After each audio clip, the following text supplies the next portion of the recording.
पीर का दिन शुरू हो चुका है। कराची वाले जानना चाहते हैं कि बारिश कब शुरू होगी। आज पीर के दिन जब वो सो के उठेंगे तो शहर का मौसम कैसा होगा। समुद्री हवा मुकम्मल तौर पे बंद हो चुकी है। कराची में हब्स हो रहा है, लेकिन अब अगले चंद घंटे क्यों कराची के लिए अहम है। वहीं पर सिंध के दूसरे बड़े शहर हैदराबाद में क्या सूरत हाल हो सकती है। इसी तरह से सिंध के मशरकी इलाके हों या सिंध के सेंट्रल पॉइंट्स हों, जो कि सेंट्रल एरियाज हैं, मशरकी सिंध के साथ साथ दीगर इलाके हैं, वहां पर क्या सूरत हाल हो सकती है, सब कुछ आपको बताऊंगा इस शॉर्ट वीडियो के अंदर। मेरा नाम आदिल अजीज खान ज़्यादा है और आप देख रहे हैं न्यूज़ 24/7 उर्दू।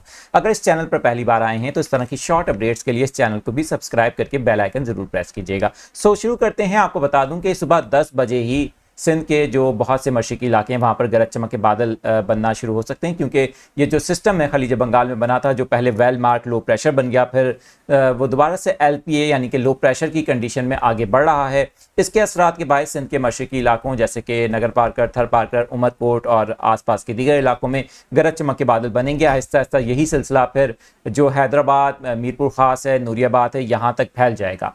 और कराची के हवाले से मैं आपको बता दूं कि कराची में आज पीर के रोज़ गरज चमक के बादल बनने के लिए जो सबसे ज़्यादा इंपॉर्टेंट टाइम होगा वो 12 बजे, दोपहर 12 बजे से लेकर दोपहर 2 बजे तक का है। इसी दौरान दोपहर 2 बजे से लेकर रात 11 बजे तक सिंध के दीगर इलाकों में, सिंध के जो दीगर शहर हैं, वहाँ पर दोबारा से गरज चमक के बादल बनने का सिलसिला जारी रहेगा और बहुत से इलाकों में वक्फे से बारिश भी हो सकती है। कराची के अंदर आज पीर को किन इलाकों में बारिश हो सकती है और उसमें कितने % चांसेस हैं?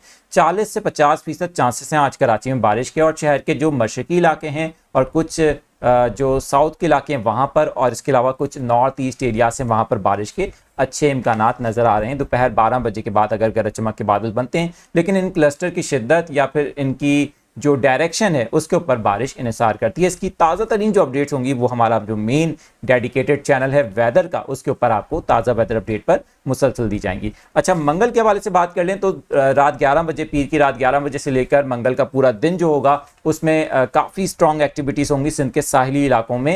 ये जो ठट्ठा, बदीन, केटी बंदर, शाह बंदर और आसपास के जितने भी इलाके हैं, इवन कराची भी इसमें शामिल हो जाता है, यहाँ पर काफ़ी अच्छी एक्टिविटीज़ के चांसेस हैं। दोपहर के वक्त में मंगल को कराची में गरज चमक के साथ काफ़ी हैवी रेन हो सकती है, जो कि शहर के जो जनूबी इलाके हैं साहिल समंदर के करीब के, वहाँ पर काफ़ी ज़्यादा बारिश का बायस बन सकते हैं बादल। और इस दौरान कराची में जो रेन अमाउंट हो सकता है वो 70 से 100 मिलीमीटर के अराउंड हो सकता है। जबकि अगर बात करें एज़ कम्पेयर टू मंडे यानी कि पीर वाले दिन आज की रेन अमाउंट के हवाले से, तो आज तकरीबन 30 से 50 या कुछ इलाकों में स्पेसिफिकली 50 मिलीमीटर तक बारिश हो सकती है, लेकिन ज़्यादातर हमें 30 मिलीमीटर के अराउंड बारिश ही कुछ जगहों पर देखने को मिल सकती है और ये ज़रा स्कैटर्ड इवेंट भी हो सकता है। ताज़ा तरीन अपडेट्स क्या होंगी? सुबह हमारी लाइव ट्रांसमिशन दोबारा से स्टार्ट हो जाएगी। इसके अंदर आपको मजीद अपडेट्स भी, ताज़ा वेदर अपडेट देगा, तो वहाँ पर आपको ये तमाम अपडेट्स मिलती रहेंगी।